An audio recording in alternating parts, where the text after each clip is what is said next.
Nuestro siguiente tema es la parte del entorno en tiempo de ejecución. Pues básicamente lo que queremos ahora es ver algunas técnicas que se pueden utilizar precisamente a la hora de traducir. Manejar, por ejemplo, la parte de la pila. Hay, como les repito, algunas técnicas que se pueden utilizar. No todas se ejecutan al pie de la letra, tal como está en el libro, pero nos pueden dar una idea de cómo poderlo utilizar, ¿verdad? Entonces,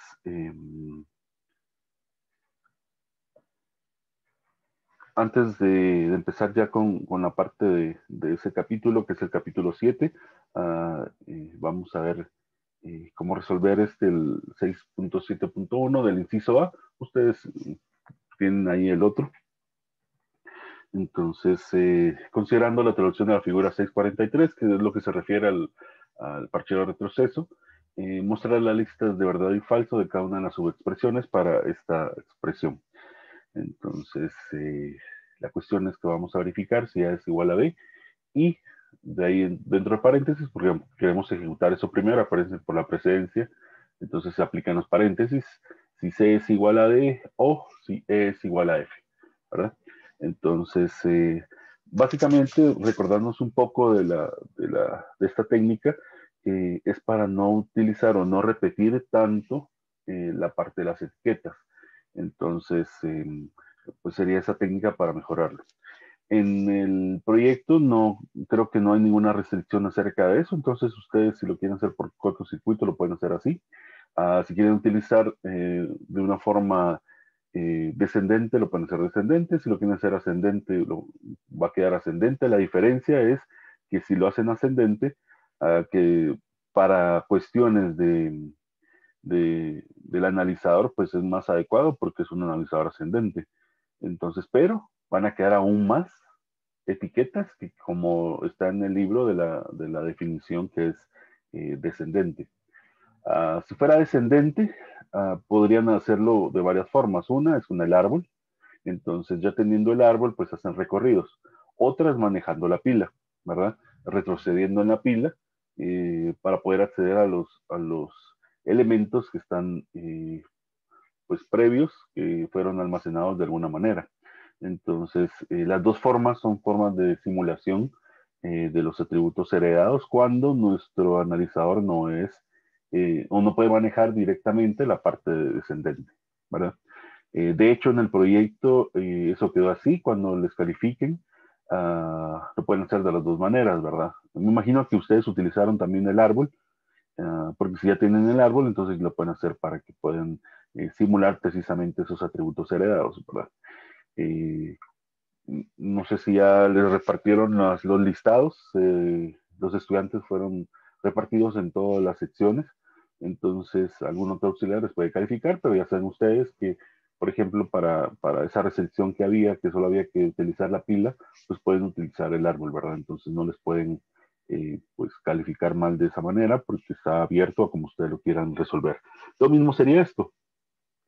Ya cuando entremos a la parte de código 3 direcciones, ustedes si lo quieren hacer por cortocircuito lo pueden hacer así, si lo quieren hacer por la técnica del parcheo también, porque no hay una restricción como tal. El semestre pasado sí, se estaba colocando la técnica de parcheo como la oficial para implementar, ¿verdad?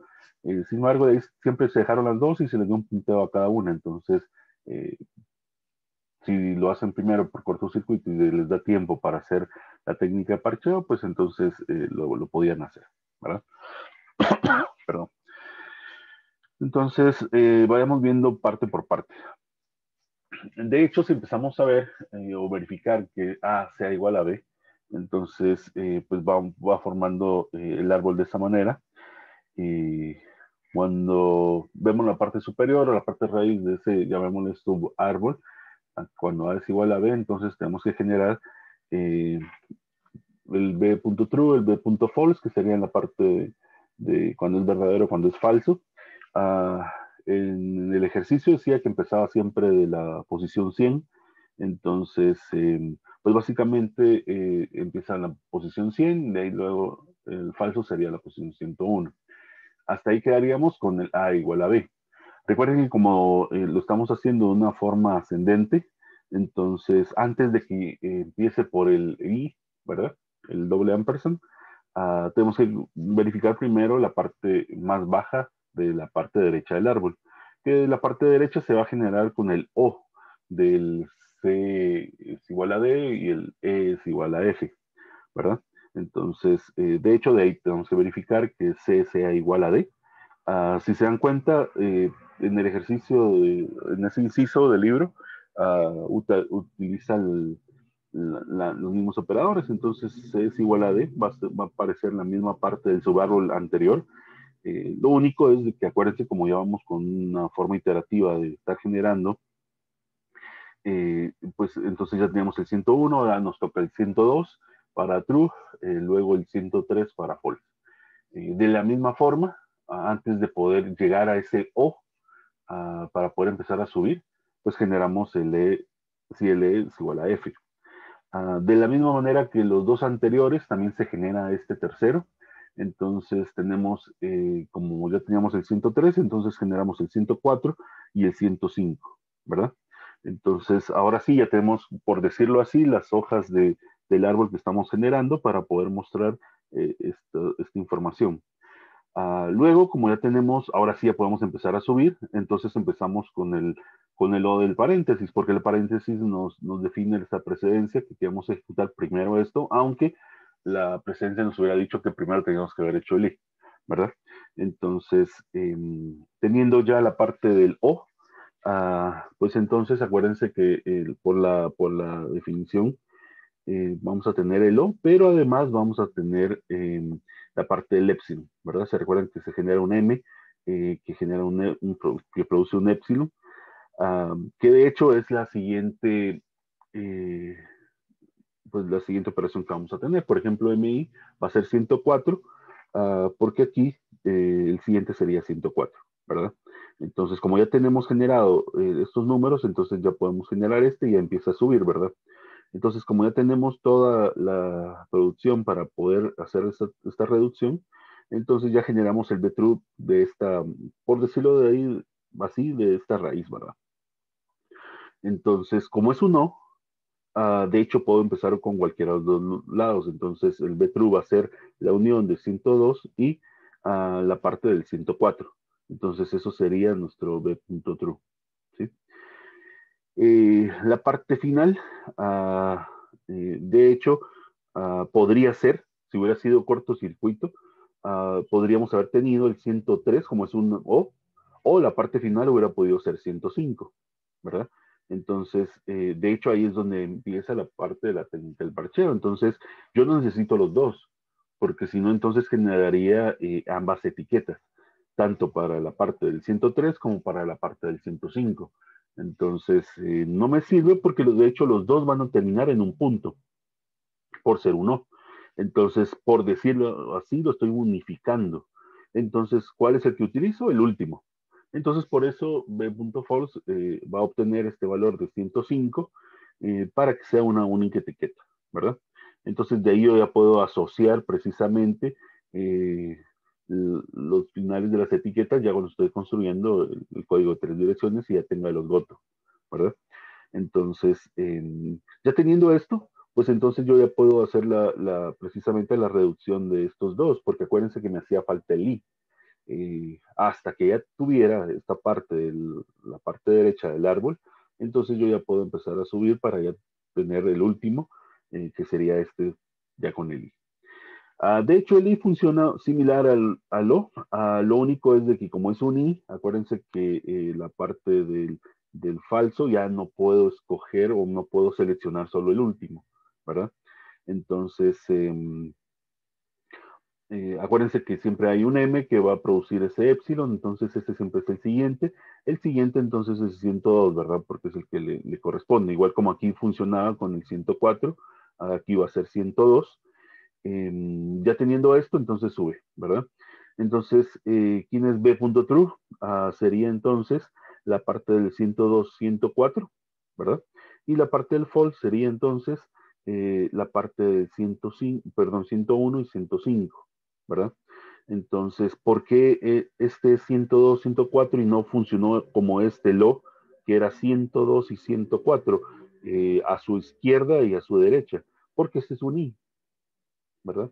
Entonces, básicamente lo que está diciendo es de que tiene que haber llegado a la parte del i, verificando que este tendría que haber sido verdadero, ¿verdad?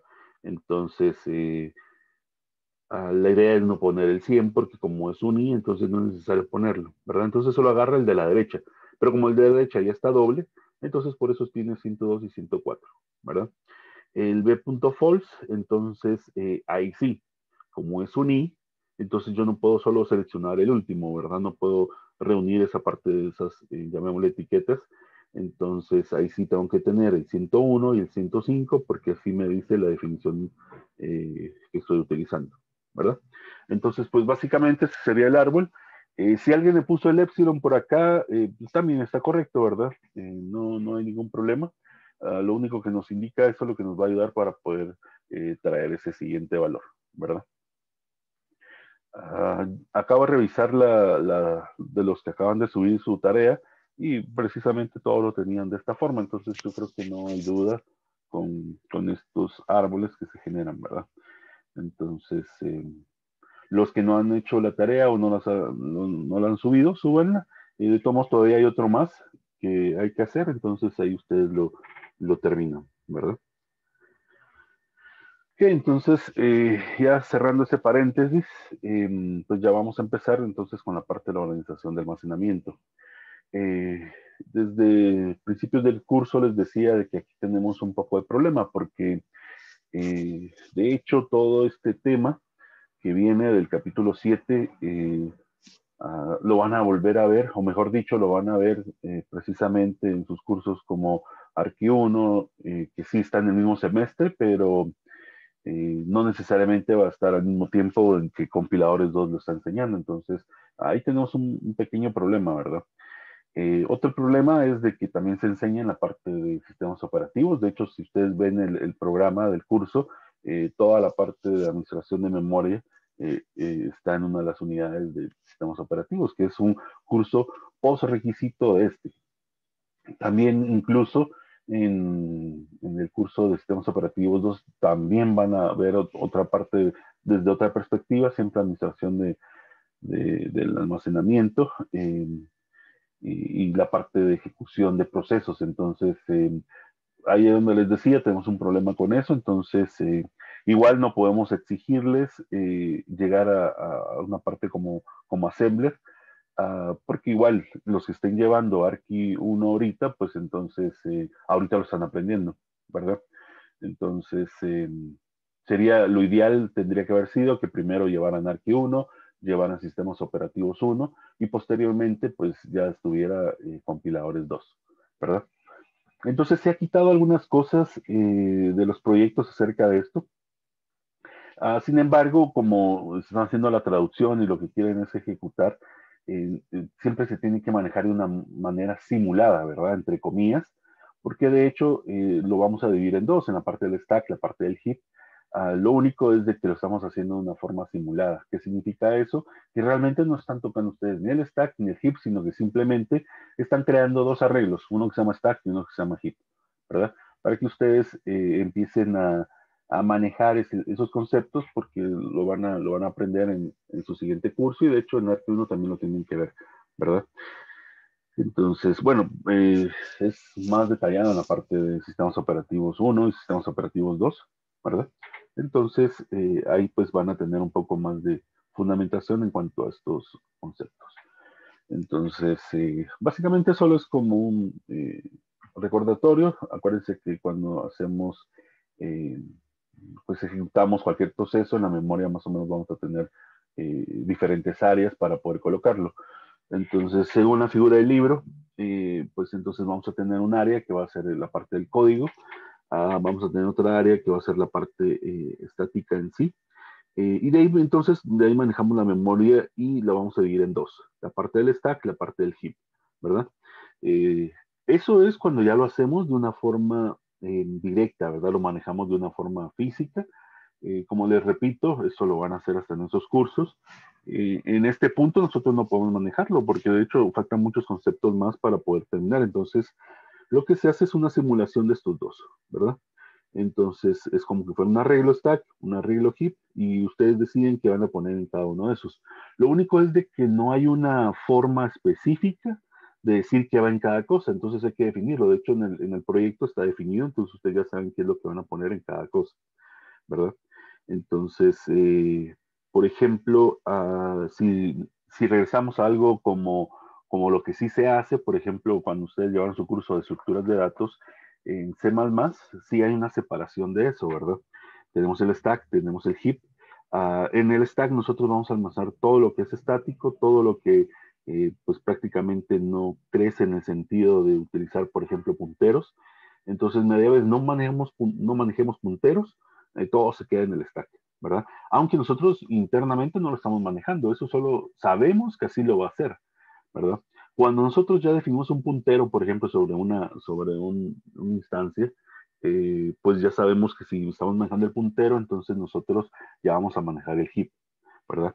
Entonces ahí ya empieza a manejarse esa área. ¿Cómo distinguimos, por ejemplo, si estamos manejando el stack o estamos manejando el heap? En C++, por el acceso, por ejemplo, el acceso a los datos miembros de una clase, si lo hacemos desde el stack, entonces nosotros lo hacemos por medio de punto, como lo hace Java. Mientras que si estamos en el heap, nosotros lo accedemos por la parte del guión mayor. Así accedemos a los datos miembros de la clase. Entonces, eso sería una indicación de que si estamos manejando el stack o si estamos manejando el heap, ¿verdad? Entonces, ¿por qué Java ya no lo separa como lo hace C++? De hecho, si ustedes miran la documentación de Java, Java corre todo sobre el heap. O sea, no maneja el stack. Internamente, la máquina virtual, pues probablemente ya está manejando el stack, pero a nivel superior, cuando ustedes están escribiendo su código, en realidad nunca van a manejar el stack desde ahí, no pueden tener acceso al stack. Entonces, de hecho, Java lo podemos considerar desde este punto de vista un lenguaje de mucho más alto nivel que el propio C o C++, ¿verdad? En el sentido de manejar directamente, por ejemplo, la memoria, ¿verdad? Estamos en una parte superior. Como les repito, probablemente la máquina virtual sí hace, pues, baja más en cuanto a esa parte física, pero ya es parte de la máquina virtual, ¿verdad? Ya no es parte de lo que nosotros podemos manejar. Entonces, de hecho, esa es una de las ventajas, por un lado, que, por ejemplo, no sé si se recuerdan, si platicamos de eso o si no en otro curso, de que por qué en la arquitectura, por ejemplo, de Android escogieron a Java como lenguaje, llamémosle oficial, entre comillas, para desarrollar aplicaciones. De hecho, la idea también era proteger un poco el sistema operativo. Entonces, para protegerlo, entonces necesitamos algo intermedio y eso sería la parte de la máquina virtual. Y aparte de ahí, entonces nosotros no podemos manejar de una forma física nada, de, tanto de recursos, ¿verdad? Físicos, como del sistema operativo. Entonces, protegemos precisamente esa capa. Mientras que si hubieran decidido utilizar ya sea C o C++, en primer lugar, el problema era la interfaz gráfica, ¿verdad? Iban a tener problemas ahí. Acuérdense que C y C++ tienen problemas con la interfaz gráfica porque va a depender de cada plataforma que se pueda desarrollar ciertas bibliotecas para que pueda funcionar. No es lo mismo, por ejemplo, hacer una aplicación para Windows que hacer una aplicación para Linux desde C o desde C++. Qt pues ha tratado de hacer esa integración, ¿verdad? Que sea como un poco más portátil manejar esa parte, pero sí se hace más complicado. No sé si se recuerdan en la parte de estructuras de datos. De hecho, también se ha estado quitando un poco eso en de los proyectos porque pasaban más tiempo, por ejemplo, desarrollando esa conexión con la interfaz gráfica que con la misma generación de estructuras de datos. Entonces, pues ahí ya se está cambiando un poco eso, ¿verdad? Entonces, lo mismo pasa acá. Entonces, el problema es de que pues, no podemos manejar de una forma física, porque incluso como no vamos a llegar a Assembler, entonces en realidad no lo podemos manejar. Ya si estuviéramos manejando Assembler, es decir, el código que estuviéramos generando ya fuera directamente Assembler, entonces ahí sí. Entonces tuviéramos pues acceso precisamente al stack, acceso precisamente al heap, dependiendo de qué Assembler estuviéramos manejando, pues así se maneja de maneras distintas, ¿verdad? La parte de Assembler de x86 es una forma, Hay otros tipos de assembler, ¿verdad? Esa es la parte de sys, que ya lo vieron en Archi 1, ¿verdad? Me imagino yo. Y si no han llevado Archi 1, porque igual podrían empezar a llevar Compi 2 y después Archi 1 o viceversa, entonces ahí lo van a ver. Entonces, la parte de assembler también está la parte de RISC, que sería el conjunto reducido de instrucciones, que también es otro tipo de assembler que se puede manejar. Por ejemplo, está la parte de MIPS. También va a estar todos los assemblers asociados, por ejemplo, a otro tipo de procesadores, como la parte de los móviles, entonces que también se puede manejar, ¿verdad? Entonces, no sé si se recuerdan o si alguien vio una conferencia, uno de los conferencistas, yo creo que fue el conferencista, creo que era Ali. Él mencionó acerca de un libro que él ayudó, por ejemplo, a hacer la traducción a español de una de las versiones. De hecho, ese libro es como que el que se usa de forma equivalente en Archi 1, pero para la Universidad de Galileo. Entonces, antes en ese libro lo que enseñaban era el assembler de MIPS. Es un assembler más reducido que el x86 y que también a la hora de manejar el stack y el heap también se maneja de una manera distinta. Entonces va a depender mucho de eso, ¿verdad? De la plataforma que ustedes estén utilizando. Yo he visto ese libro anteriormente. Hay varias versiones. Incluso hay versiones para cada uno de los procesadores para móviles que existen. Entonces, cambia un poco al manejo de assembler, pero de ahí todo lo demás del libro, la estructura del libro es la misma. Entonces, lo bueno que él mencionó es de que pues ahorita es gratis el libro y lo pueden descargar en español. Entonces, eso les puede servir mucho para Archi 1 ahorita o si no, para la parte ya de sistemas operativos, ¿verdad? O entender también esta parte del stack y el heap, pero eso es una explicación a nivel físico. Si no, en la parte de laboratorio, pues no sé si ya empezaron a ver eso eh, con el auxiliar, que también les puede explicar eso, ¿verdad? De la parte de la simulación de estos dos. ¿Okay? Entonces, eso es la forma física, ¿verdad? ¿Cómo se maneja a nivel de código? Esta es una imagen que está en internet, se las coloco.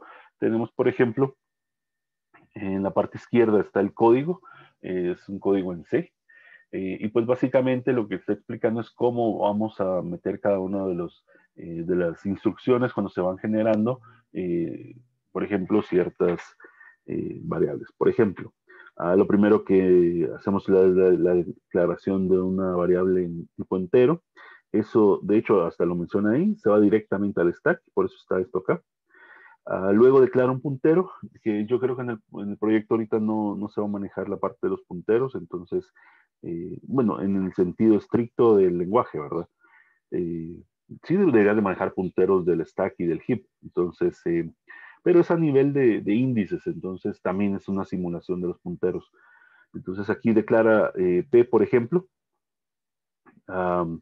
y ese P, de hecho, puede crecer, ¿verdad? Es dinámico, entonces ahí viene la diferencia entre el stack y el heap.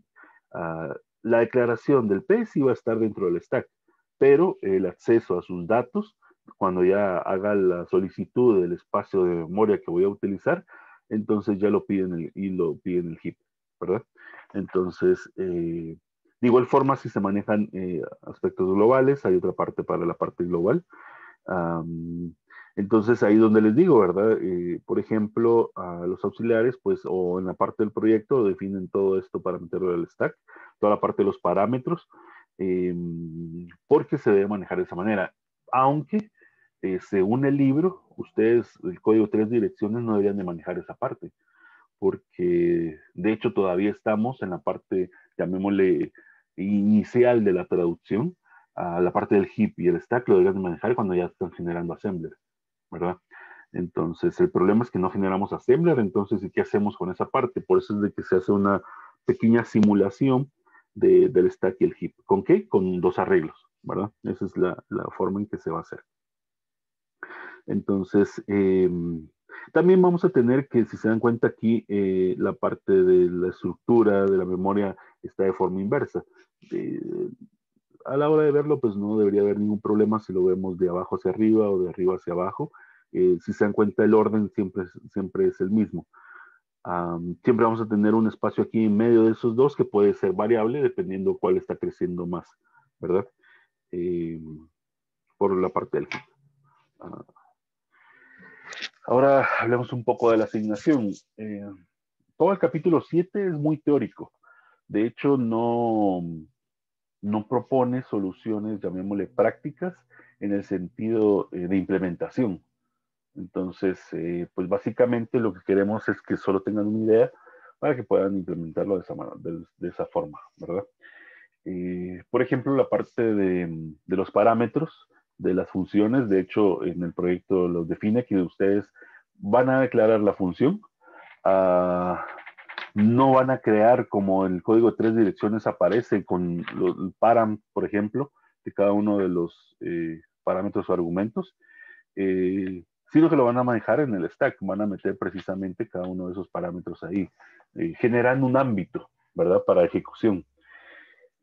Pues, y acuérdense que ese ámbito de forma simulada también, ¿verdad? Porque si van a meter en el stack precisamente el ámbito de una función, pues es un arreglo que se va a manejar dentro de C, ¿verdad?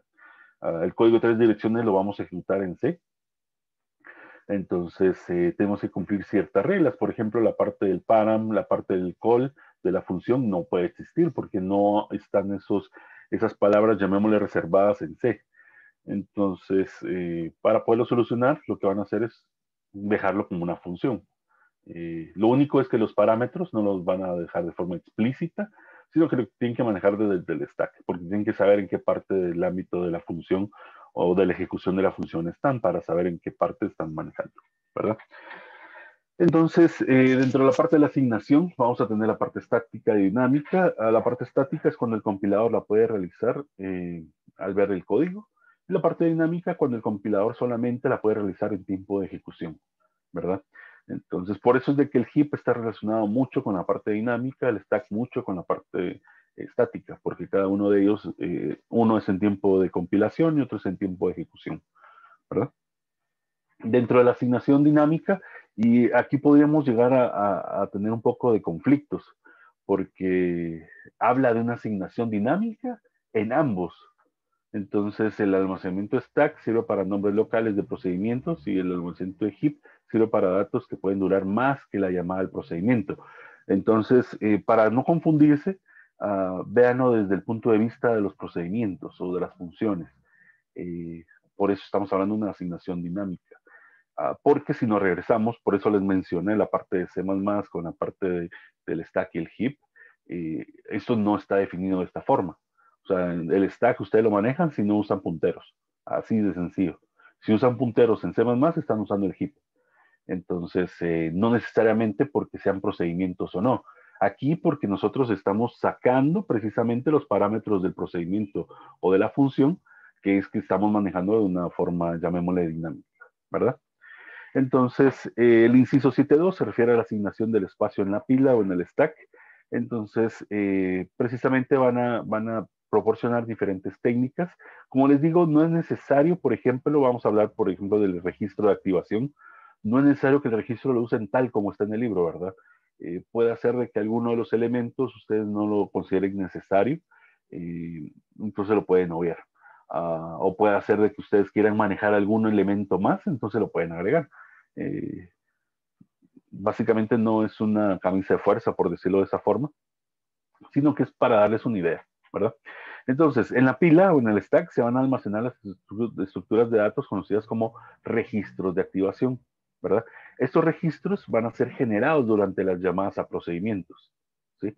Entonces ya ustedes van a tener ese registro para poder manejar precisamente los datos locales de dicho procedimiento. Entonces, por eso en el proyecto ya no necesitan enviar los parámetros por los argumentos, sino que lo van a manejar, llamémosle de forma global desde el stack, ¿verdad? Entonces, y acuérdense que eso es para simular que están haciendo la parte de assembler, ¿verdad?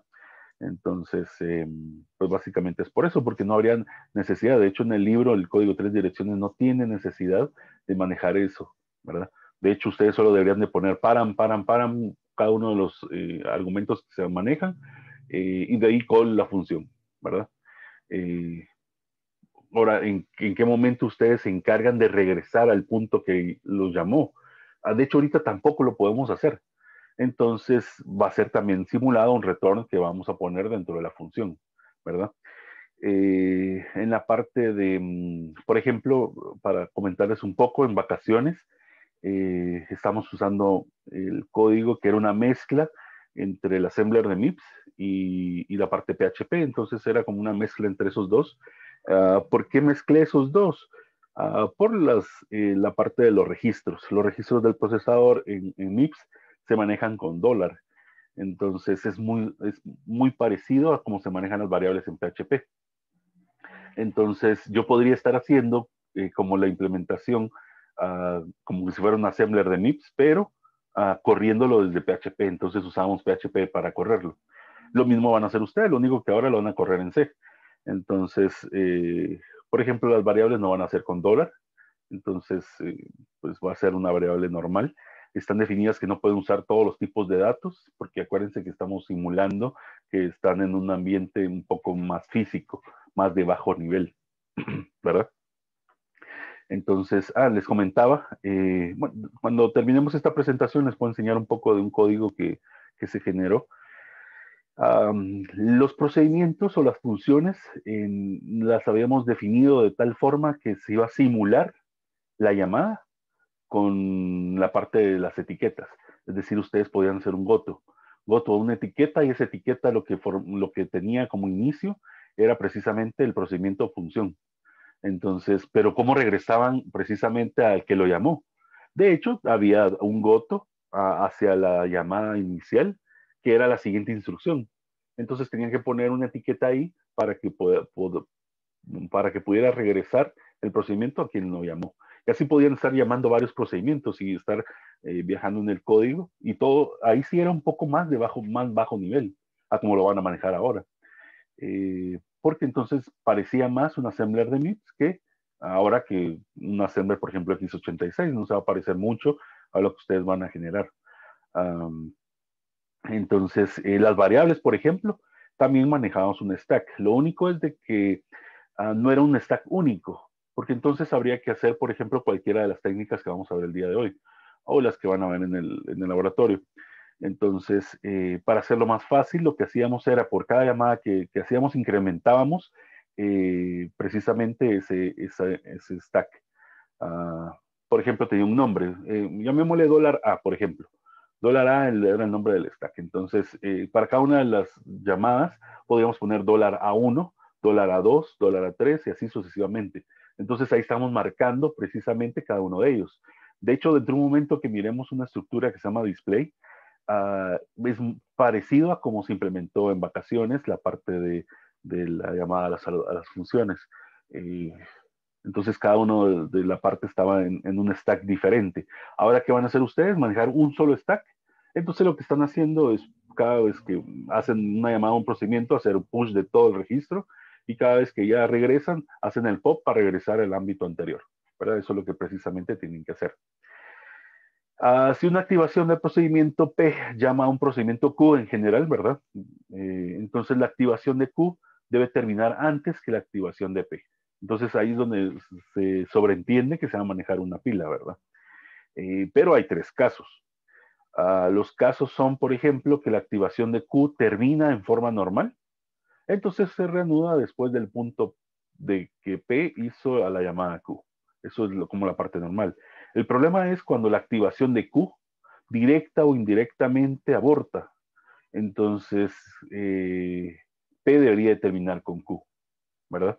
Entonces, o una tercera, que sería si la activación de Q termina por alguna excepción que no pueda manejar, porque a nivel de su ámbito no se puede hacer, entonces debería terminar P, pero si P puede manejar dicha excepción, entonces puede continuar, ¿verdad? Si P no la maneja, la excepción, P termina igual con Q, es como el segundo caso, ¿verdad? Entonces depende qué es lo que se vaya a manejar, porque también podrían tener ustedes problemas en la parte ya de ejecución. Entonces, pues estos registros de activación podríamos nosotros mostrarlos también como un árbol, similar a lo de la técnica del retroceso, ¿verdad? El parcheo de retroceso. Entonces, pero este árbol lo que representa son las activaciones, ¿verdad? A cada nodo corresponde una activación, la raíz es la activación del procedimiento principal, los hijos corresponden a las activaciones a los cuales el procedimiento llama. Ahora, me podrían preguntar, ¿y necesitan hacer el árbol de activación para el proyecto? Depende si lo quieren hacer. O sea, si lo van a hacer por registros de activación, lo pueden hacer. Si lo van a hacer haciendo solo push en la pila de todos los parámetros que van a utilizar y creando también las variables locales para dicho procedimiento, entonces en realidad todo eso junto es el registro. Pero si ustedes no lo manejan así, sino lo manejan por dirección, por ejemplo, cada procedimiento puede empezar en una parte de la pila, ¿verdad? Entonces, de ahí en adelante el tamaño. Por ejemplo, si tiene dos parámetros, si tiene dos variables locales.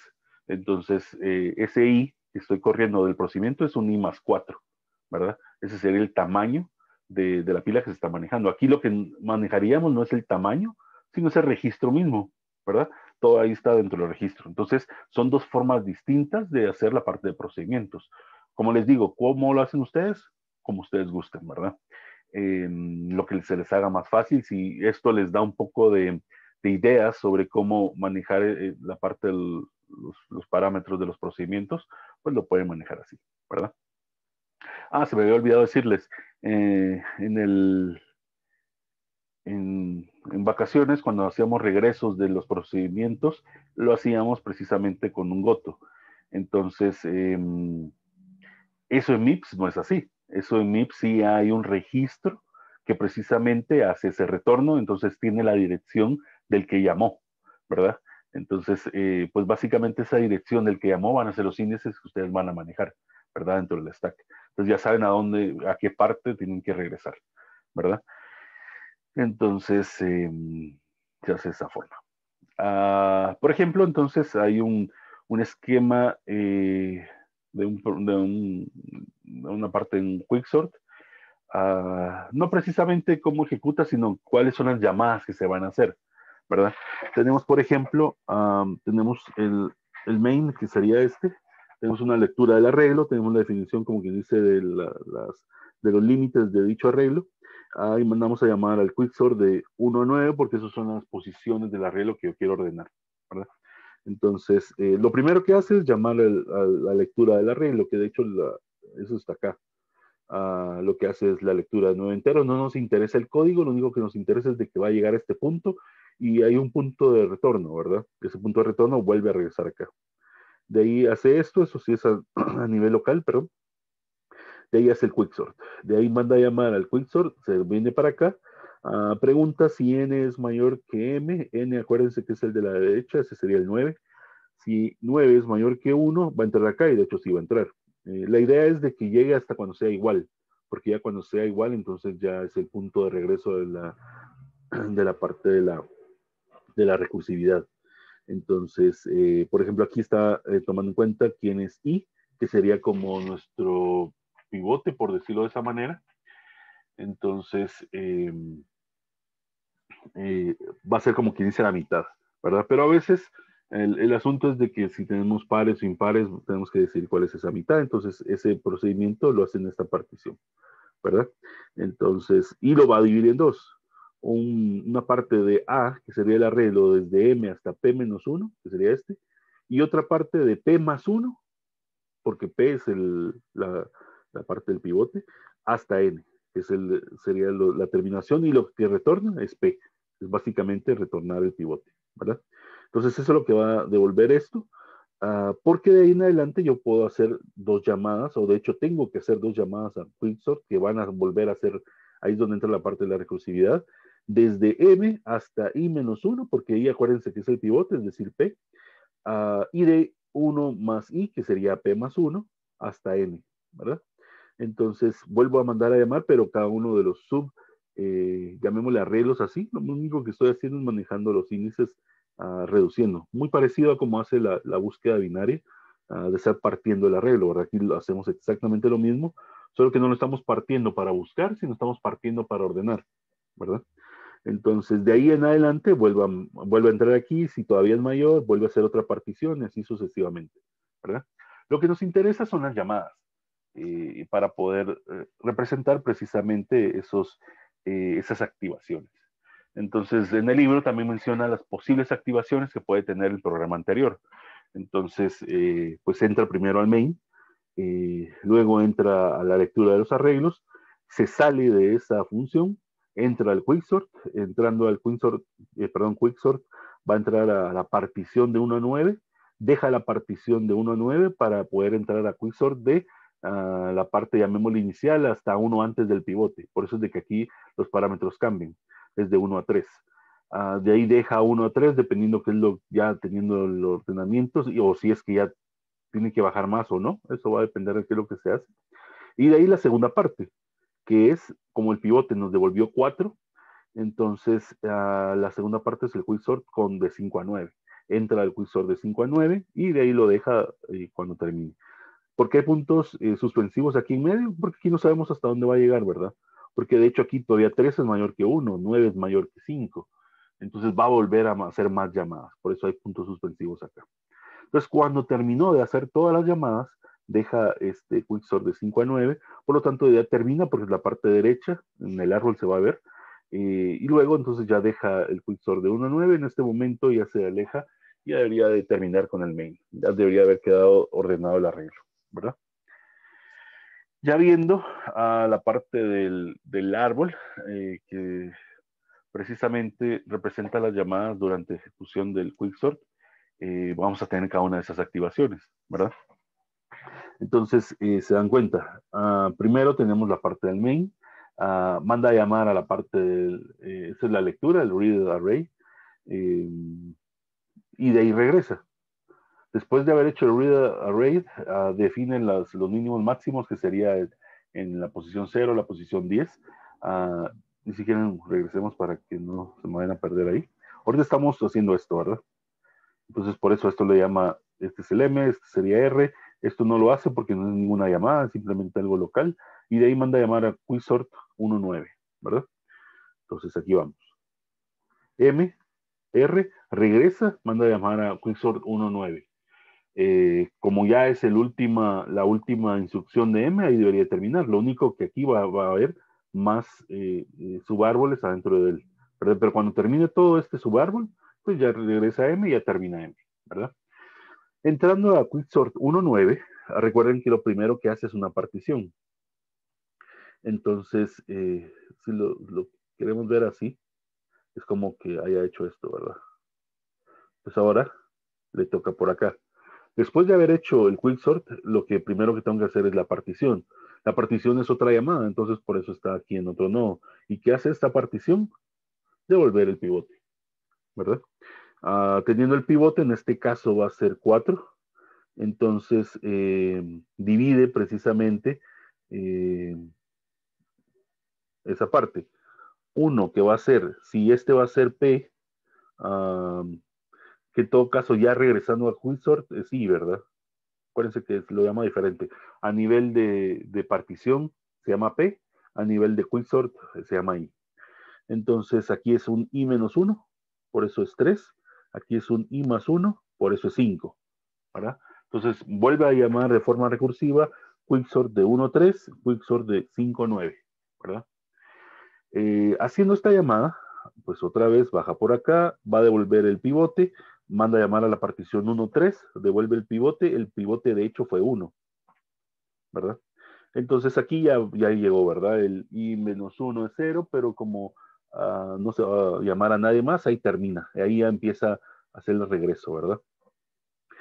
Por otro lado, el quicksort de I más 1, acuérdense que I más 1 sería 2, que está acá, pues maneja todavía la parte de N y M cuando 3 es mayor que 2, entonces hay otra llamada todavía más baja, entonces baja a la partición de 2 a 3, devuelve, acuérdense aquí hizo 2, entonces 2 menos 1 es este 1, 2 más 1 es este 3, manda a llamar a quicksort de 2, 1, manda a llamar a quicksort de 1, 3, Pero aquí regresa, ¿por qué? Porque ya no uno, ya no es mayor que 2, entonces ya lo tiene ordenado.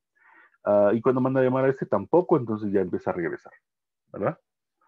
Entonces ya hace todo ese regreso y ya se pasa para acá, ¿verdad? Como que fuera un recorrido, por decirlo así, en preorden, ¿verdad? O si lo quieren ver desde el punto de vista de grafos, sería un recorrido por profundidad. Pero como hay límites, eso se convierte en un recorrido por anchura, ¿verdad? Al final de cuentas vamos a recorrer todo el árbol. ¿Okay? Entonces, regresamos a este punto. Ahora a la otra llamada, 5.9.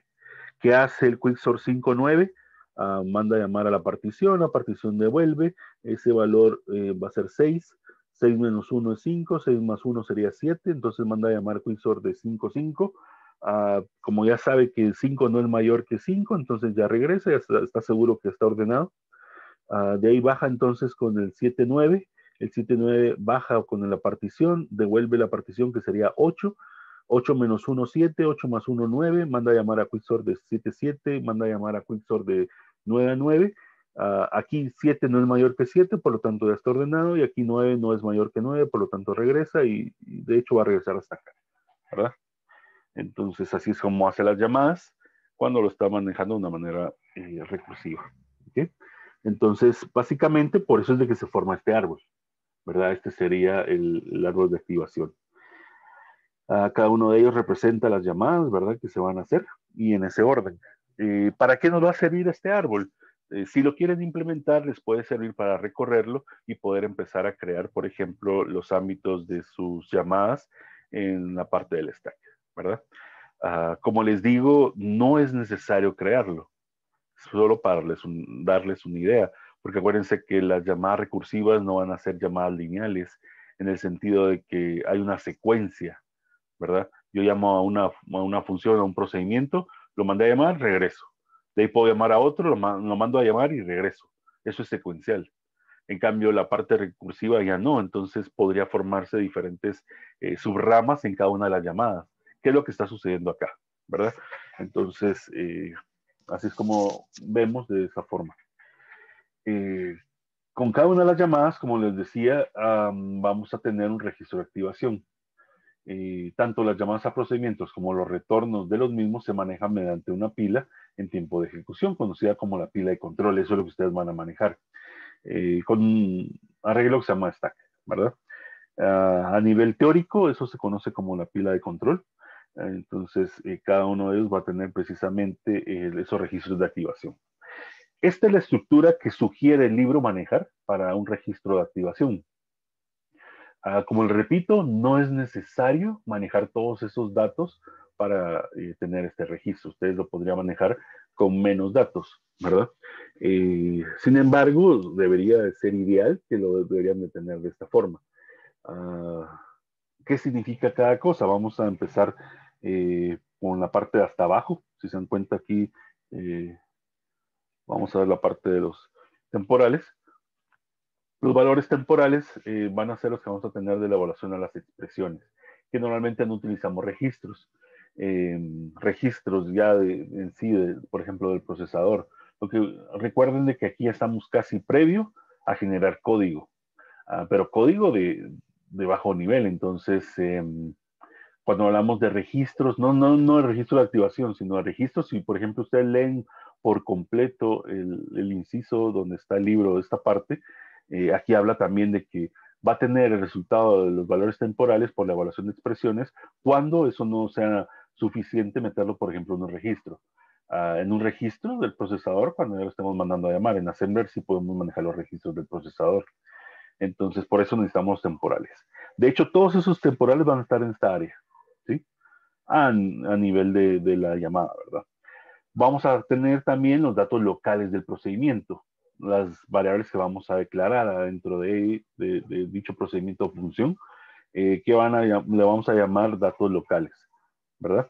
Esos datos locales sería lo siguiente que está acá, son lo que vamos a manejar ahí, ¿sí? Y en ese orden es lo que sugiere, ¿verdad? El libro. Luego pasamos a la parte del estado que va a ser almacenado.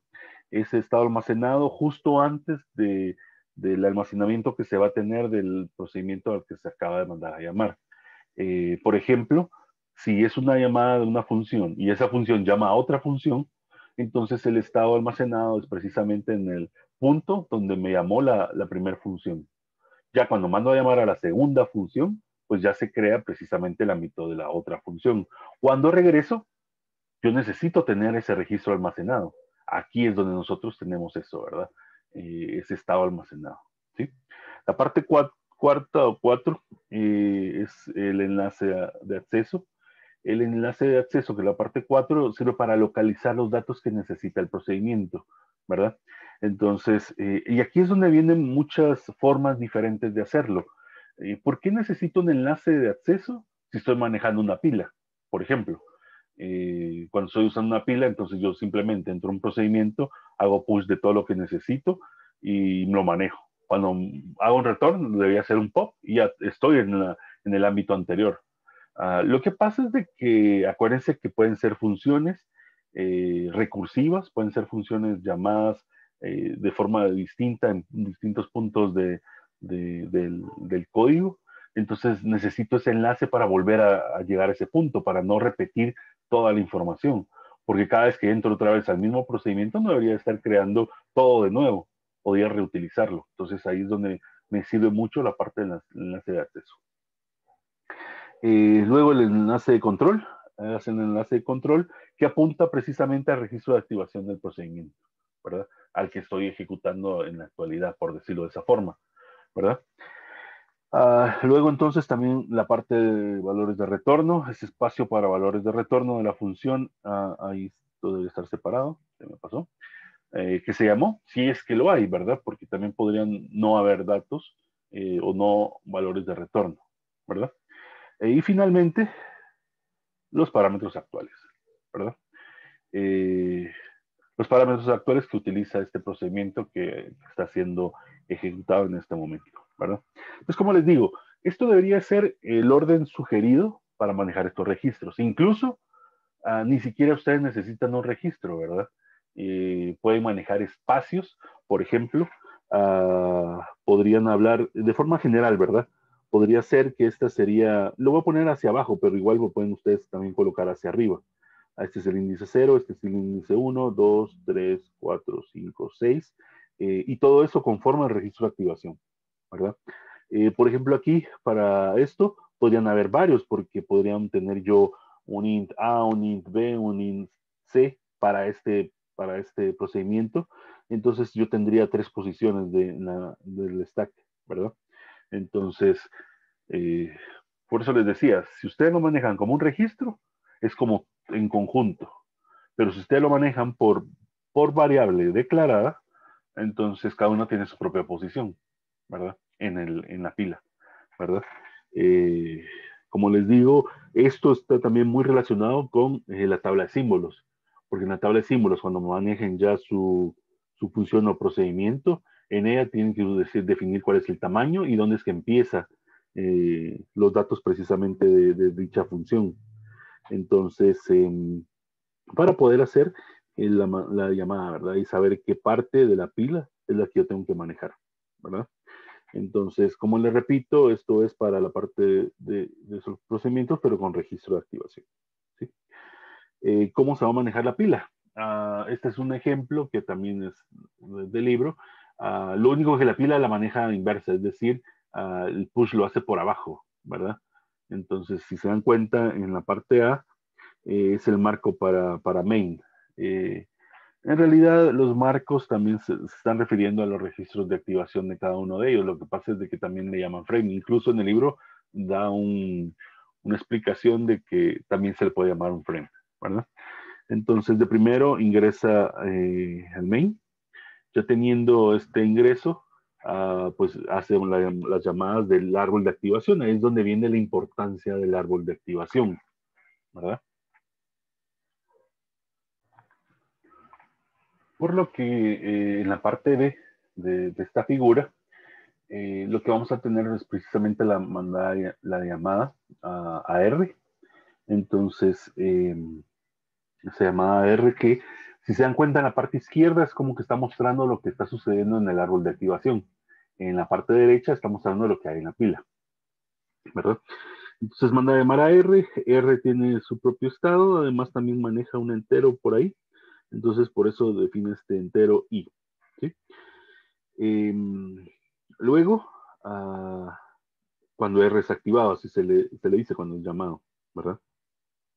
De ahí tiene que haber un retorno. Tuvo que retornar, por eso es de que incluso si se dan cuenta hasta pone con diferentes formas la línea, la pone punteada, porque ahorita vamos a precisamente a mandar a llamar a Quicksort de 1.9, ¿verdad? Entonces R es sacado de la pila y Quicksort de 1.9 pues es introducido a la pila, ¿verdad? Eso es lo que significa la C. Entonces aquí ya tenemos, en la C tenemos entonces la parte de los enteros MN, que serían parte de los parámetros que vamos a enviar. Y si se dan cuenta, tienen como esa estructura, ¿verdad? Vamos a retroceder un poco. Los parámetros, todo lo demás, que ahorita no se está manejando como tal, de forma explícita o de forma detallada, y los datos que se van a manejar, ¿verdad? Entonces, si se dan cuenta en ese orden, tal como está, también se maneja acá. Lo único que, como les repito, faltan algunos datos, ¿verdad? En la parte del proyecto, no, como les repito, no es necesario que también los utilicen. Podría ser algo un poco más sencillo como esto, ¿verdad?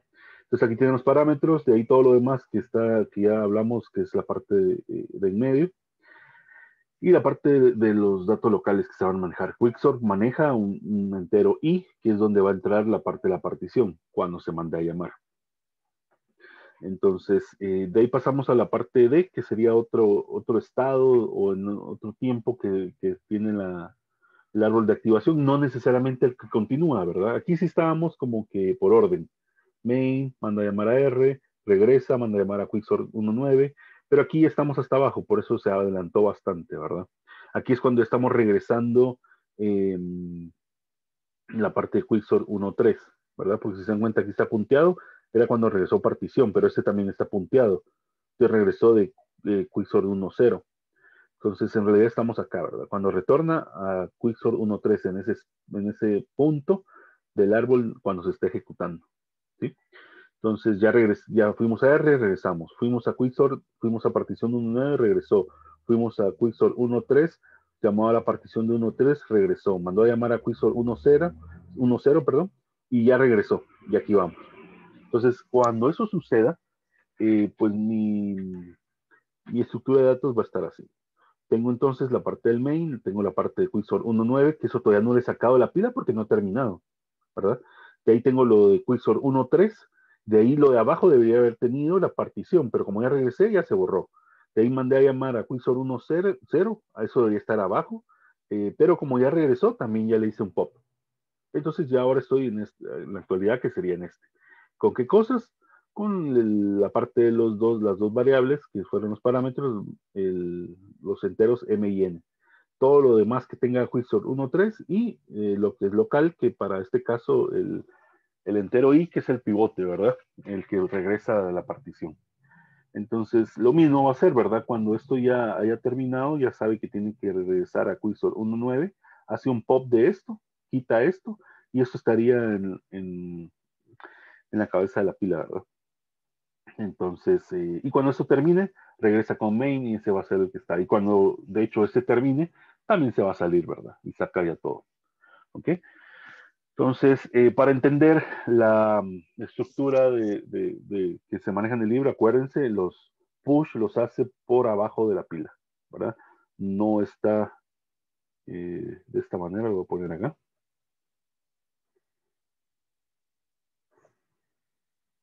Aquí hago un push y aquí hago un pop, ¿verdad? Así es como lo está manejando, entonces hay que tener cuidado para poder entender bien todo esto, ¿sí?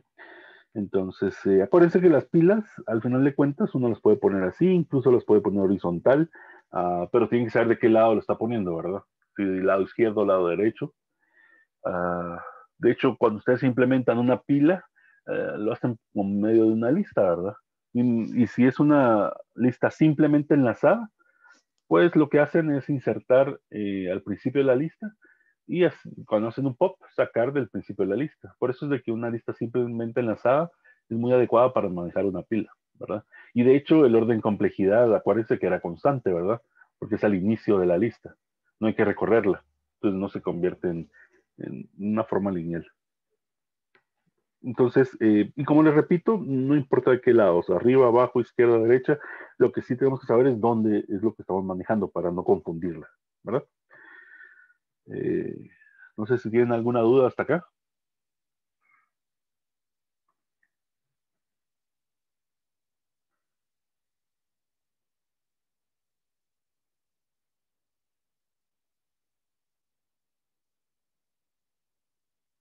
Ok, todo claro.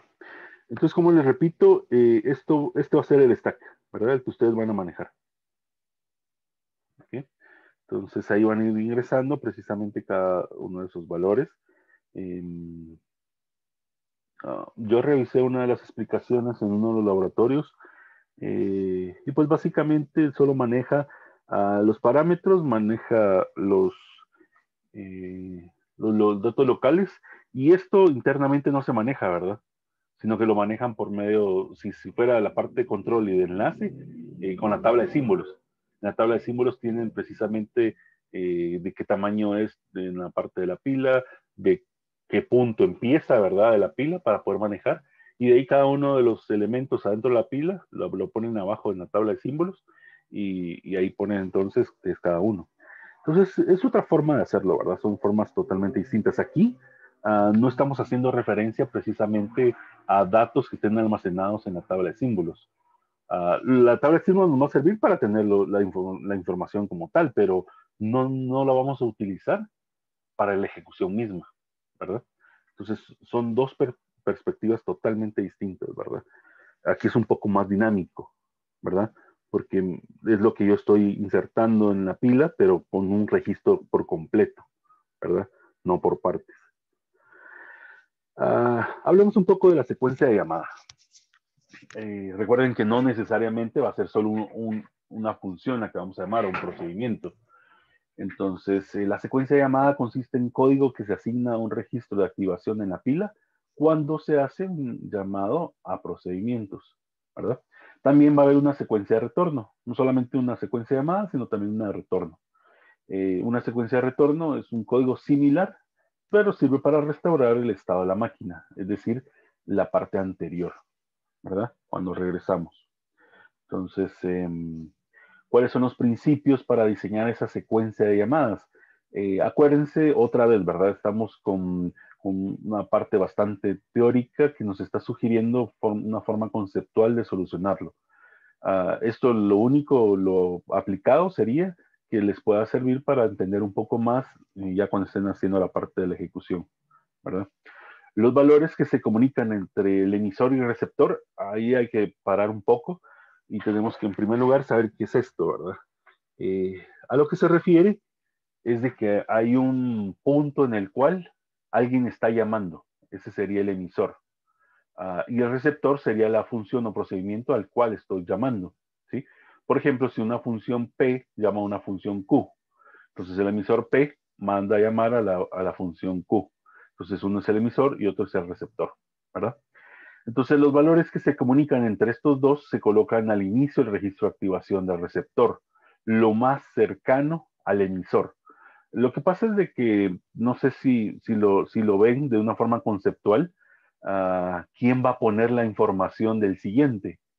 De hecho, lo tiene que hacer el emisor, porque el emisor es el que manda a llamar. Él debería de agarrar el registro y ponerlo precisamente en la pila, ¿verdad?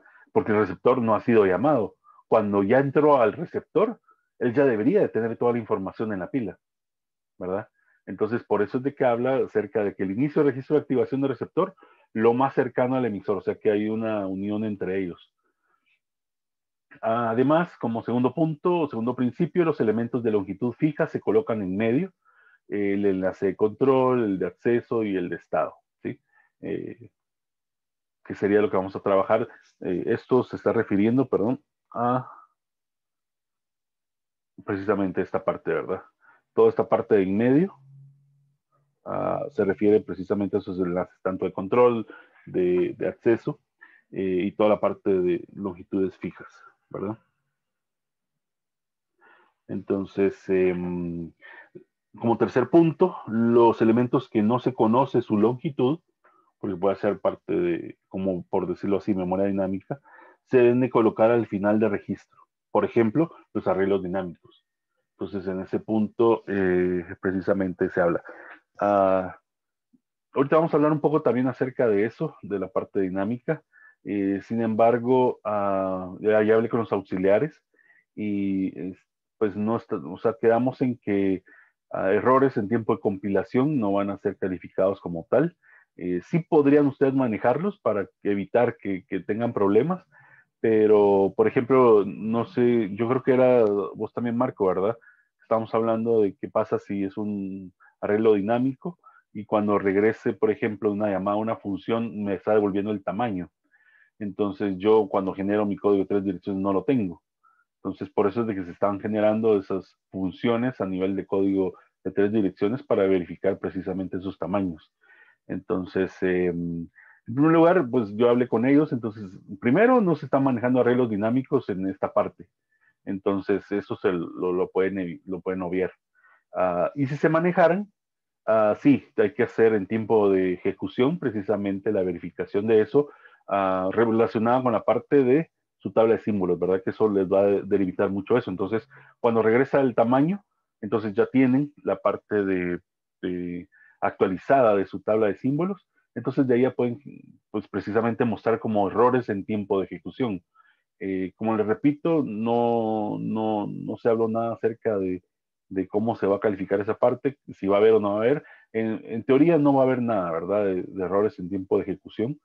Voy a seguir viendo la parte de las hojas de calificación del semestre pasado. Yo creo que eso no sé si lo calificaron o no. Entonces, no se preocupen por esa parte. De hecho, incluso me dijeron de que esos arreglos dinámicos no se van a manejar así, solo se van a manejar estáticos. Entonces, veamos los archivos de prueba y de entrada que se van a manejar y cualquier cosa, pues lo estamos monitoreando, ¿verdad? Para ver cómo se va a manejar esa parte. ¿Ok? Otro principio es localizar con cuidado el apuntador de la parte superior de la fila. Normalmente debe apuntar al final de los campos de longitud fija, ¿verdad?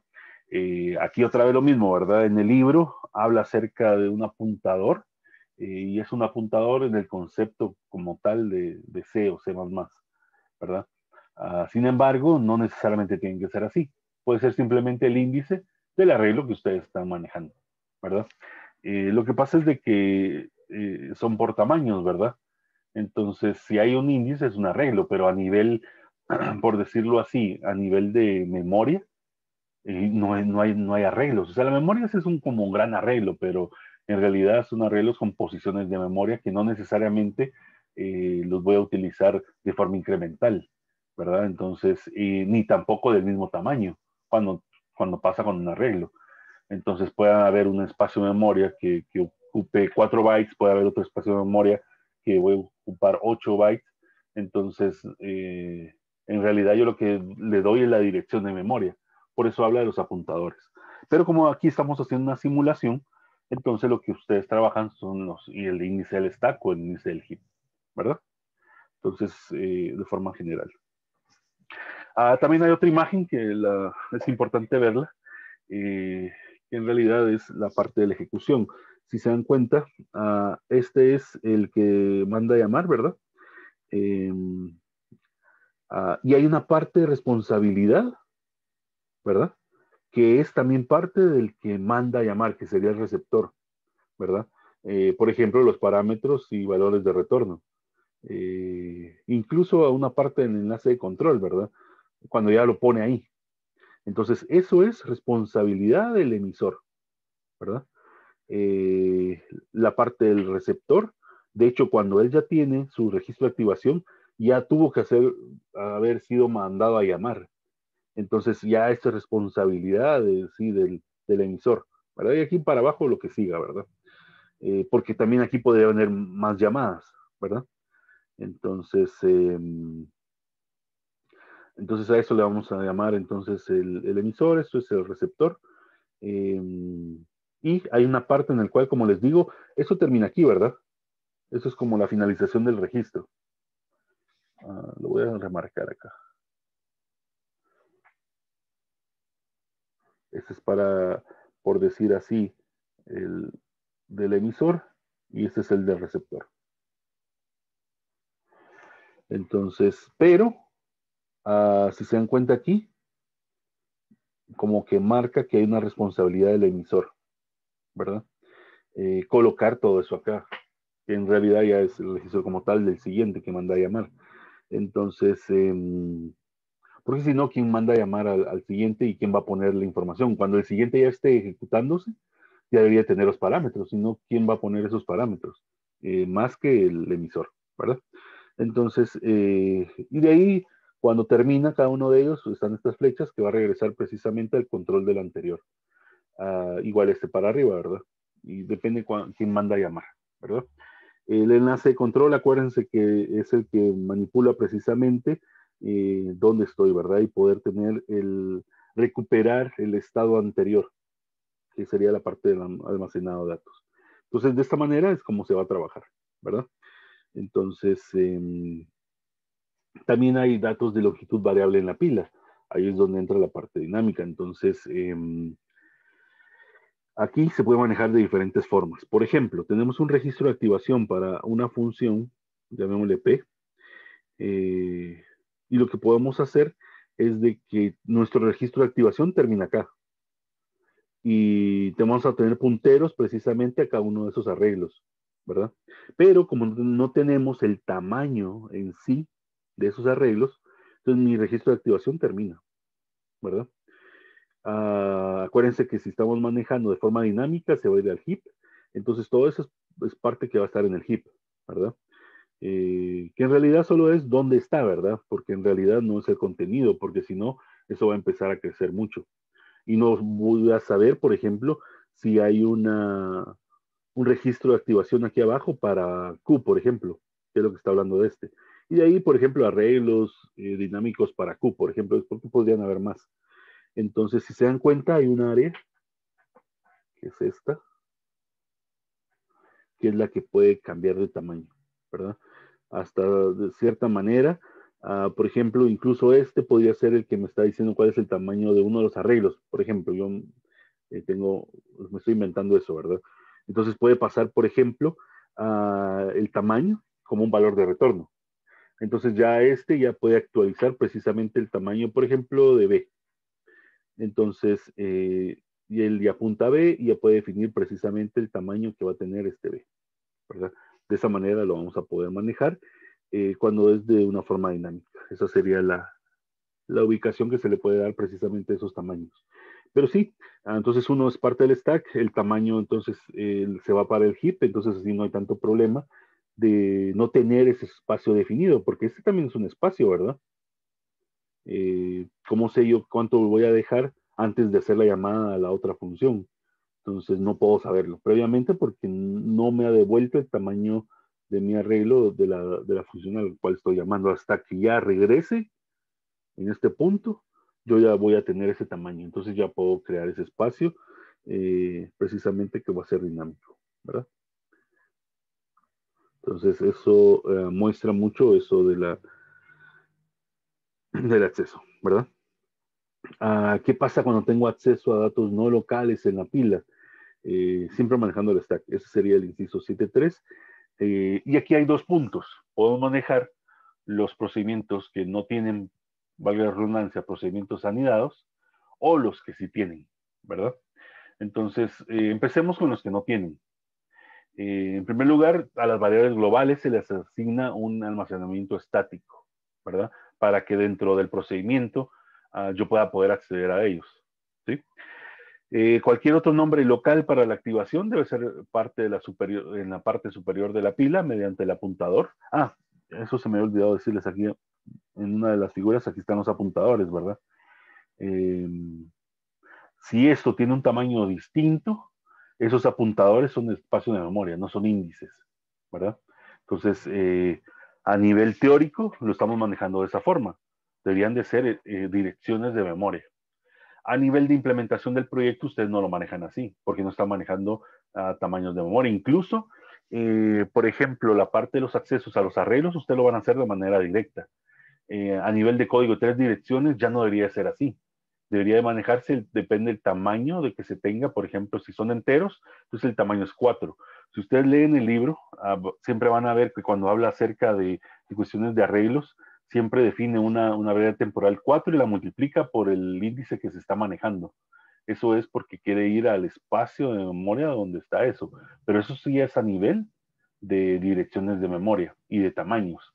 Aquí no, aquí ustedes están manejando de una forma más conceptual, entonces son índices, tanto para el stack como índices de sus arreglos. Normalmente en los proyectos anteriores los arreglos los tenían que meter también como parte, bueno, si fuera dinámico en la parte del heap, si fueran datos locales en la parte del stack, y no manejar arreglos. El asunto es que en el libro sí tiene el soporte para manejar arreglos, es decir, corchetes cuadrados y definir un arreglo y poder acceder a él de esa forma, ¿verdad? Y se recuerdan, en una de las presentaciones anteriores están todas las reglas del código 3 direcciones. Entonces, de hecho, eso fue otro cambio que hubo ahorita en este proyecto 2. Ustedes sí pueden tener acceso a arreglos de forma directa, ¿verdad? No necesitan pasarlo ya sea a la pila o al heap para manejarlo como si fueran variables convencionales, ¿verdad? Que va a tener un tamaño, va a tener toda la parte de esa, no, manejan el arreglo de forma directa. Entonces se les va a hacer mucho más fácil. De hecho, el proyecto, eh, pues sí, entre comillas, pongámosle más fácil. Lo que pasa es de que es por el tiempo que ustedes tienen que invertir para desarrollar el proyecto, entonces no va a ser así. ¿Qué preguntabas, Marco? Me imagino que los que ya han llevado el curso tienen así, ¿cómo así que cómo van a manejar los arreglos? No sé si a eso te estás refiriendo.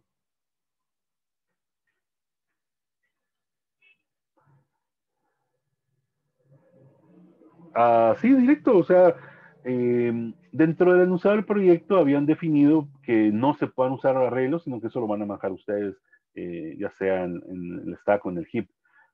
Sin embargo, si ustedes van al libro, el libro maneja arreglos de forma directa en el código 3 direcciones.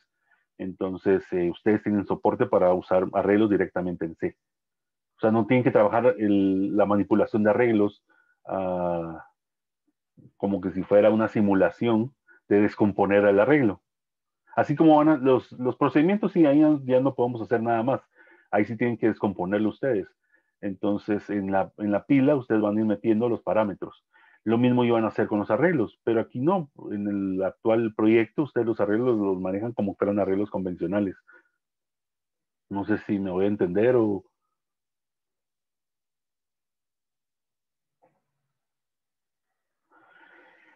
Eso no está definido en el proyecto. Buena pregunta. Ah, muy buena pregunta. Lo que pasa es de que en el libro solo manejan arreglos de una sola dimensión, entonces ahí me imagino que hay que reducirlos. Eso sí van a tener que reducirlos. Entonces, sí, ajá, claro.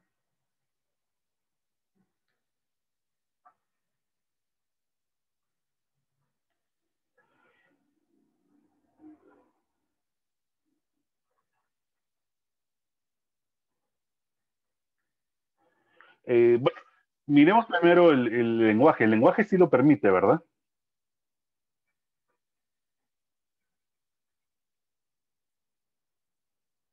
Ah,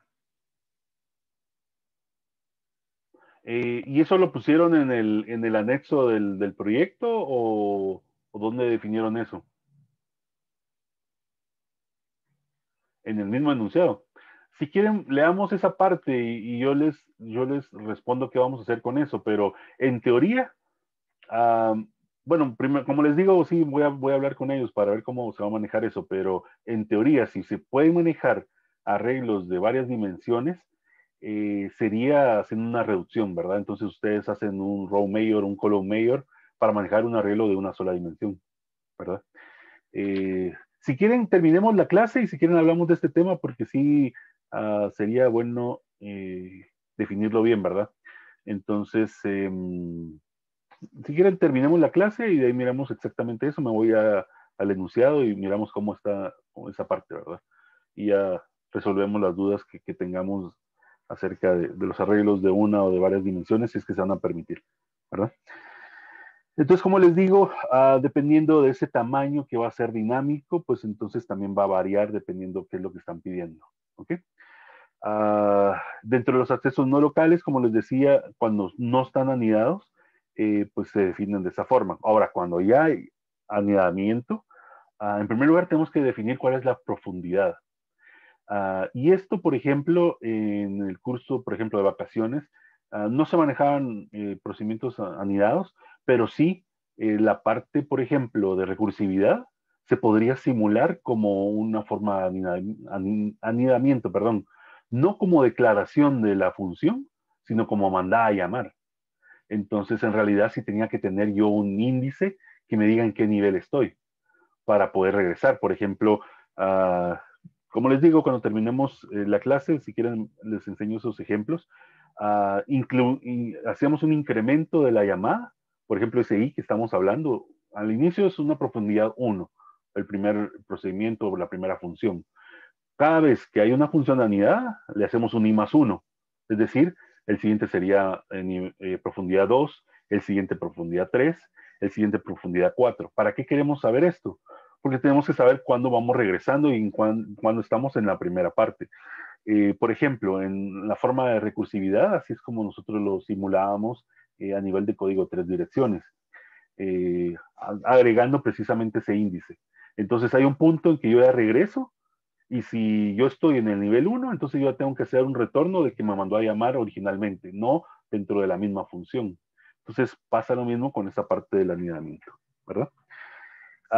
Aquí hay otro ejemplo acerca del ordenamiento, pero no de forma recursiva, sino usando funciones anidadas. Entonces, si se dan cuenta que hay una función sort, adentro está la función de lectura de arreglo, la parte del intercambio, aquí le agregamos uno más, eso no estaba en el ejemplo anterior, el intercambio, la función de quicksort en sí, entonces, y están definidas adentro, ¿verdad? Y eso es como quien dice la parte del anidamiento, tenemos que ver en qué profundidad está cada uno de ellos. Aquí lo que tenemos que manejar son los enlaces de acceso, que es lo que estábamos hablando acerca de ese registro de activación. Si nosotros no manejamos la parte de las funciones anidadas, por eso es de que nuestro registro de activación podría reducirse. Pero si están anidadas, en primer lugar tendrían que desanidarlas.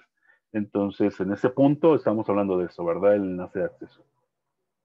Por ejemplo, si la función P está inmediatamente anidada dentro de la función Q, entonces el enlace de acceso en cualquier activación de Q debe ser exactamente una menos que la profundidad del anidamiento de P, que se refiere en sí a esto, ¿verdad?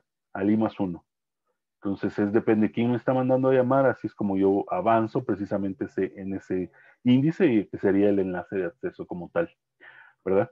Entonces, por ejemplo, aquí se muestra los enlaces de acceso para cada uno de ellos.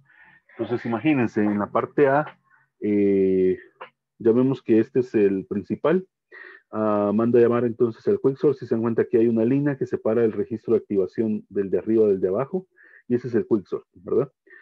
Si es, por ejemplo, anidado, entonces él debería tener un índice que debería ser, si este es 1, este debería ser 2. Entonces, cuando termina de llamar, ya sabe a cuál tiene que regresar, ¿verdad?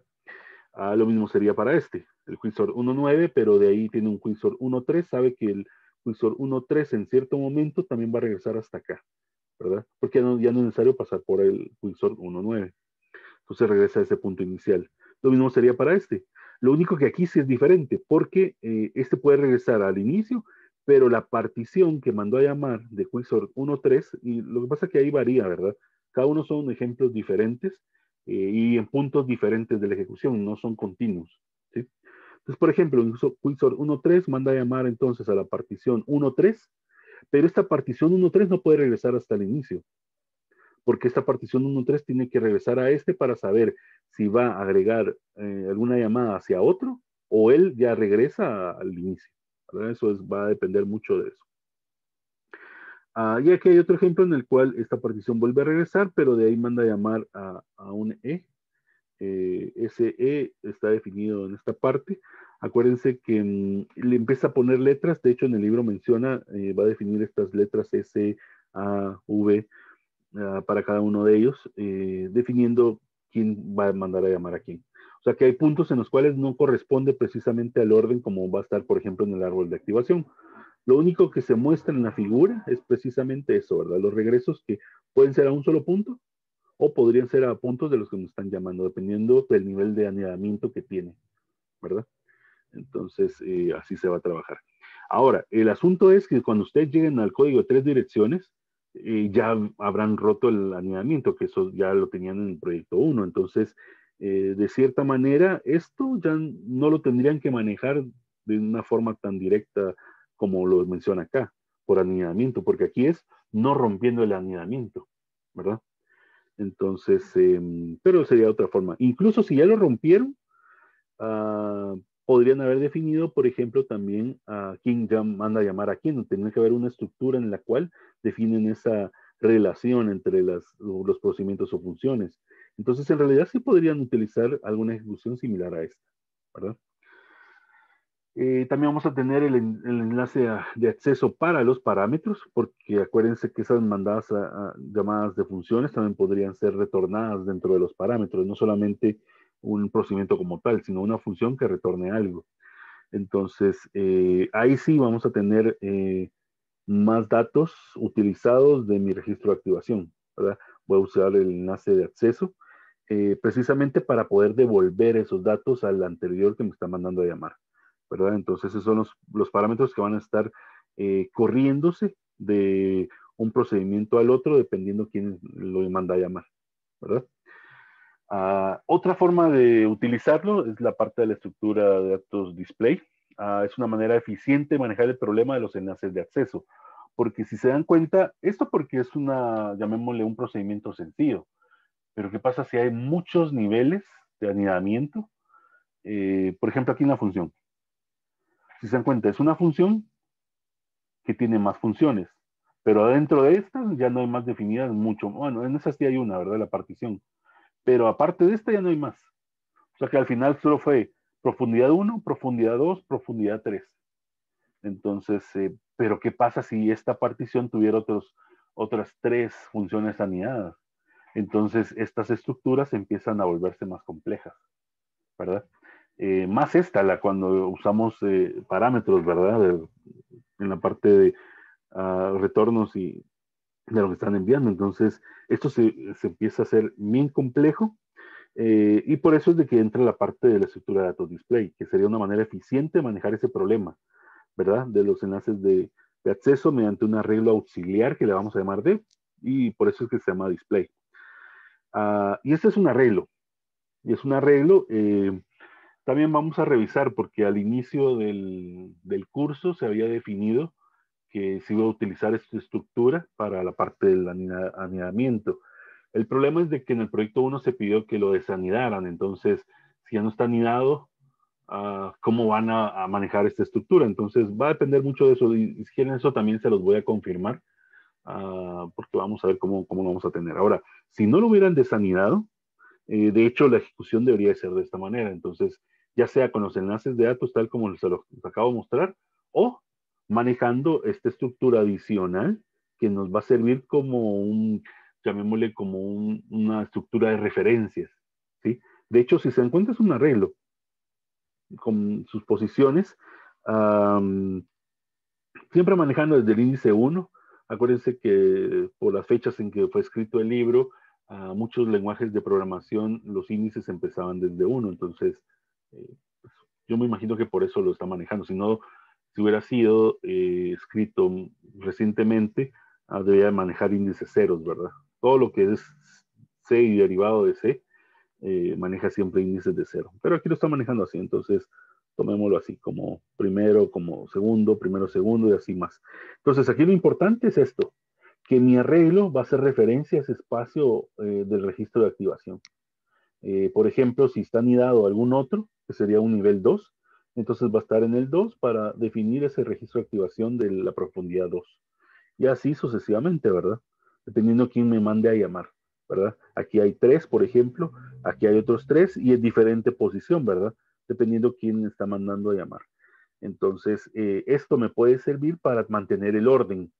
no para que estos estén regresando, saltándose entre sí, porque acuérdense que como están anidadas, eso no significa que yo voy a borrar precisamente, no, este les quiero mostrar. Por ejemplo, aquí tengo la función sort, tengo el arreglo. Cuando ya me salí del arreglo, no significa que tengo que borrar esta parte, porque cuando vuelve a llamar a quicksort, vuelve a entrar, entonces va a volver a entrar a la lectura del arreglo. Entonces va a ser mucho más fácil si ustedes lo tienen de esta forma, porque entonces esta estructura les va a servir precisamente para estos saltos. Incluso, por ejemplo, en uno de los laboratorios lo explican de esa forma. Esto lo trabajan como si estuviera en la tabla de símbolos, que es precisamente dónde empieza, cuál es el tamaño, entonces ya saben cuál es lo que se maneja en la parte de la pila para cada uno de los procedimientos. Entonces, básicamente esto podría ser parte de la tabla de símbolos, ¿verdad? Lo que pasa es que la estructura display lo que hace es separarlo de la tabla de símbolos y tener como una estructura auxiliar para poder manejar precisamente esto. Entonces, como les repito, eso sí se los voy a confirmar. Si tienen que manejar algún tipo de estructura como display, porque al principio del curso se había dicho que así se iba a hacer. Lo que pasa es que en el enunciado no quedó, entonces nadie lo mencionó, entonces estamos ahí en el aire. Si no se menciona nada, yo les digo, no, háganlo como ustedes crean conveniente, ya ustedes lo definen, ¿verdad? Normalmente los que han llevado ya el curso, esto lo manejan dentro de su tabla de símbolos, ¿verdad? Y mezclado dentro de toda la tabla de símbolos. En cambio aquí es solo para manejar procedimientos. Entonces la estructura display les va a servir precisamente para ver eso y ver qué niveles de profundidad tiene cada uno de las funciones anidadas, ¿verdad? Entonces, incluso aunque no fueran anidadas, se puede manejar, por ejemplo, para la parte de la recursividad, si no se maneja un árbol de activación. Se podría manejar una estructura de datos de este tipo para que sea más fácil y no perder esa parte, ¿verdad? En los ejemplos que les voy a mostrar del curso de vacaciones, eso se manejaba de manera interna dentro del mismo código. Entonces hubiera sido más fácil, por ejemplo, tener una estructura para manejar precisamente ese anidamiento. Y acuérdense, no quiero confundirlos con el término anidamiento y definición de la función adentro de una, por ejemplo, una función recursiva.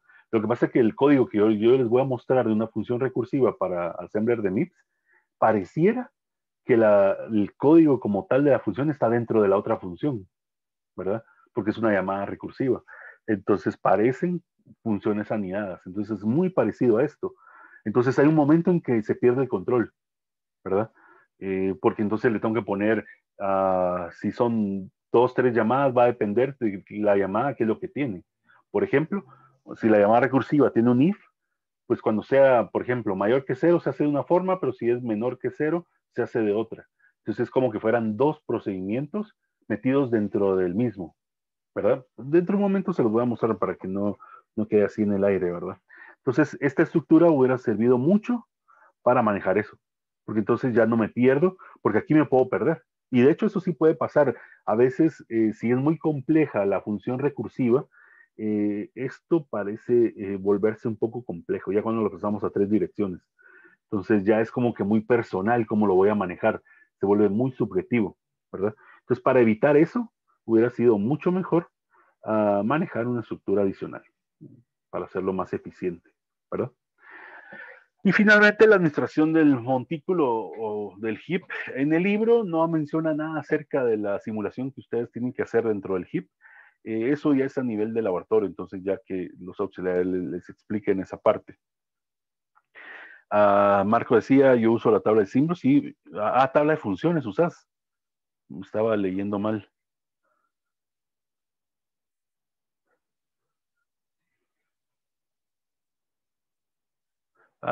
Eso sería como tu estructura display. No sé si alguna vez le habías llamado de esa forma.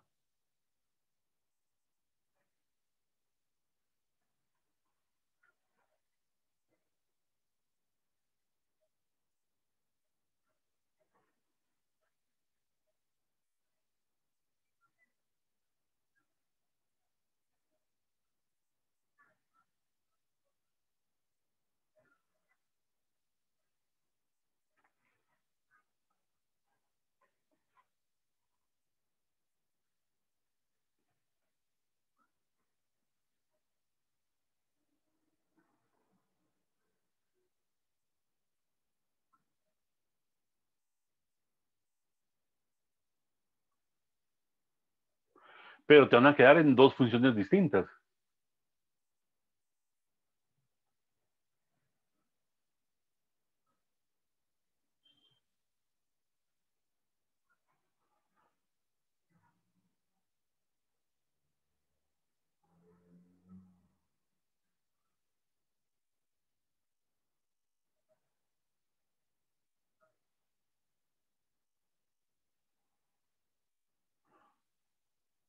Sí.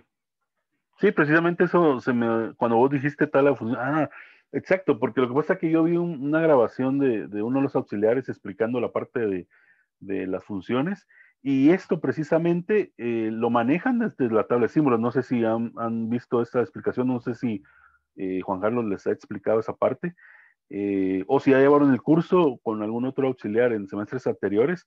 Esto lo manejan directamente en la tabla de símbolos, pero sería más eficiente que tuvieran, así como vos lo mencionas, una tabla de funciones, que en realidad es esta estructura, es una estructura de display, ¿verdad? Entonces, como les digo, ahorita el proyecto está un poco libre. Ustedes podrían usarlo como sea, pero si, así como vos, Marcos, si ya lo habías visto, ya sabes que esto se va a hacer mucho más eficiente en trabajarlo y con mucho más control, ¿verdad? Eh, sí, yo se los puedo pasar. Yo tenía entendido que algunos de ustedes a veces siguen, llevan alguna clase en otro laboratorio, ¿no?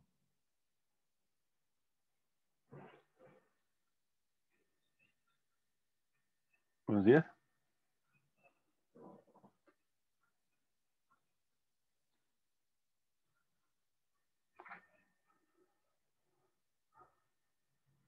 Sí, de hecho, incluso van a haber ideas diferentes, porque, por ejemplo, hay otro auxiliar que lo maneja de una forma distinta. ¿Cómo lo van a implementar? Como les digo, ahora no hay restricciones de cómo lo van a hacer. Entonces, háganlo como ustedes más crean conveniente, ¿verdad? Entonces, si quieren, también platiquemos de ese punto también al final. Si quieren, terminamos la parte teórica y hablemos ya de ese punto, a ver cómo podemos hacer para que ustedes puedan tener esos links. Entonces, como les decía, quedó esto más arriba. Claro. La parte del montículo en el libro ya no habla acerca de lo que ustedes van a manejar, entonces eso si quieren dejémoslo para la parte del laboratorio. Aquí es muy teórico, solo habla de la asignación cuando un programa solicita memoria para una variable y la desasignación cuando el administrador devuelve precisamente ese espacio asignado. Esto entra mucho para la parte del recolector de basura. El problema es que ese no es un tema en sí de compiladores 2 en la actualidad. A veces sí se ha dado, o hay docentes que a veces lo han dado en semestres anteriores, pero no da tiempo, ¿verdad? Eso es una forma bien compleja de manejar todo eso de la parte del HIP. Pero acuérdense que estamos desde la perspectiva de algo ya de bajo nivel, no simulado como lo van a hacer ustedes, sino que ya manejando precisamente el HIP como tal, y en realidad cómo van a manejar precisamente ese recolector, ¿verdad?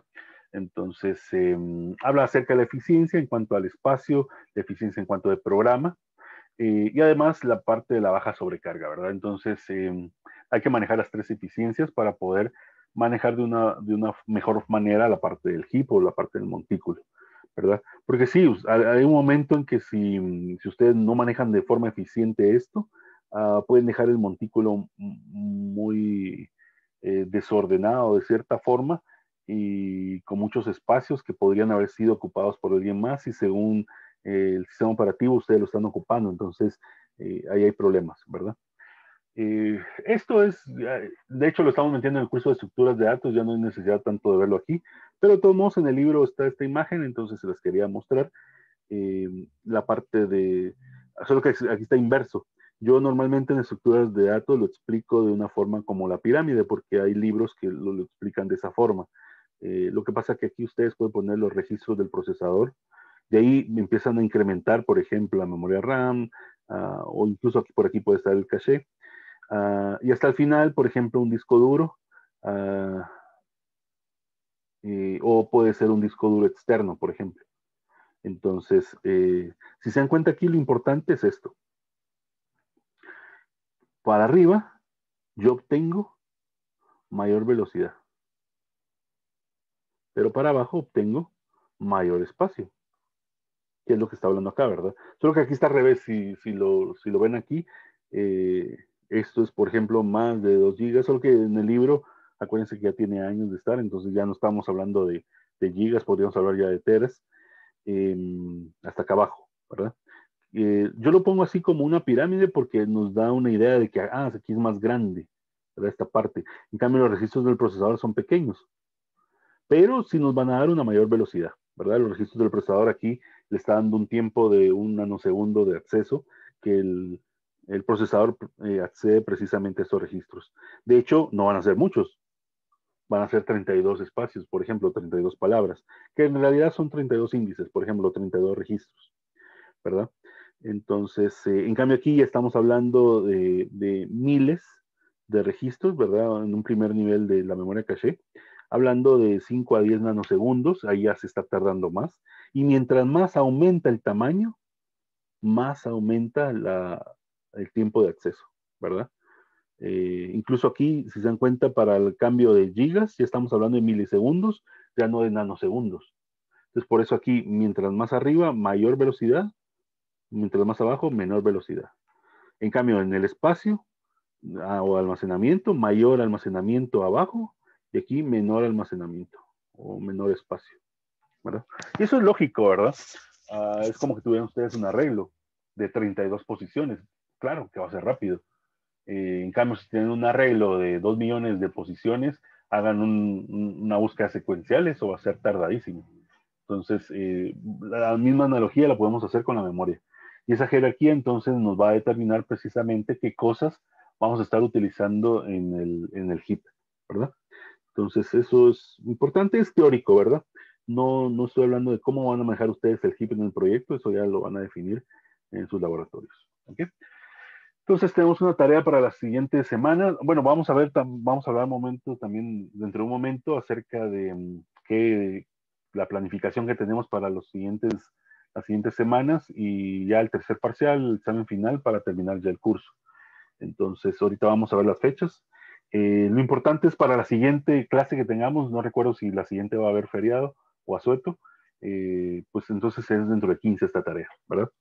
Necesito que realicen estos 3 ejercicios, el 723, el 731 y el 732, que se refiere precisamente a sus árboles de activación, se refiere precisamente a las estructuras display, que es, como mencionó Marcos, una tabla de funciones, ¿verdad? Por decirlo de esa manera. ¿Okay? Entonces, pues básicamente eso es todo por el día de hoy.